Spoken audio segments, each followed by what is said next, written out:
The old farmhouse groaned around me, a symphony of settling timbers and rustling leaves that usually lulled me to sleep. Tonight, however, sleep felt like a distant memory, a luxury I'd lost with the creeping darkness. It had started subtly a week ago. A faint scratching at the window panes, like tiny claws seeking purchase. I dismissed it as branches, the wind playing tricks. Then came the whispers, faint, almost imperceptible, weaving through the drone of the refrigerator and the ticking of the grandfather clock. They spoke my name, a dry, sibilant hiss that prickled the hairs on my arms. My wife, Sarah, claimed she heard nothing. She'd roll over, pulling the duvet tighter, muttering about my overactive imagination.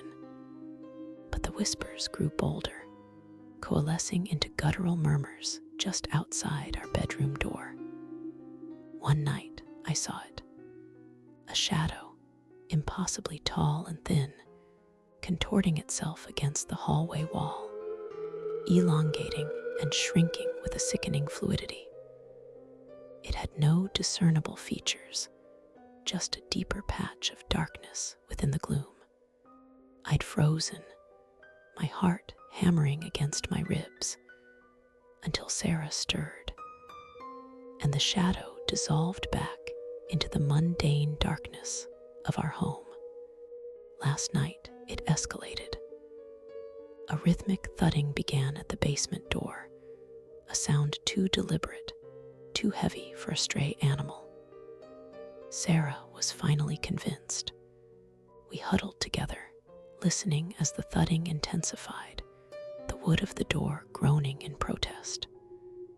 Then, a new sound, a wet, tearing noise, followed by a low, rasping breath. It was right there, on the other side of that thin barrier. The air in the room grew heavy, thick with the metallic tang of something ancient and foul. Sarah whimpered, burying her face in my chest. The thudding stopped.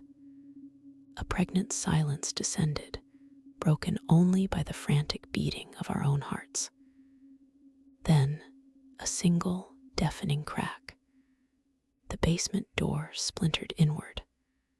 A dark, viscous fluid, smelling of rot and despair, began to seep from the gap.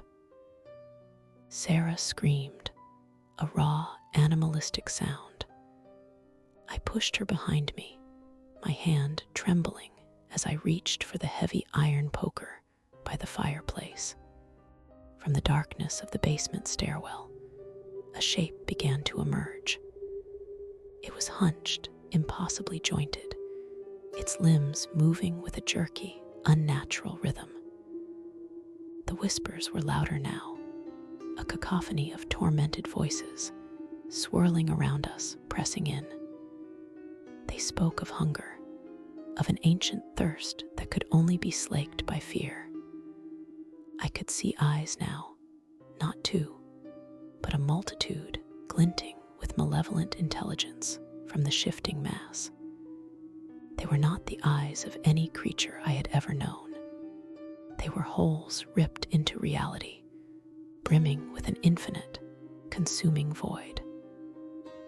The thing began to ascend the stairs, each scraping sound of its unnatural gait, a nail in my coffin. The whispers solidified into a single, chilling demand, not spoken, but felt, resonating in the marrow of my bones. Join us. Hello, viewers. I'm Aqeela, and welcome back to the Aqeela Files. If you think that story was frightening, you haven't seen anything yet. The darkness is always lurking, waiting for its moment. Will you be ready when it comes for you?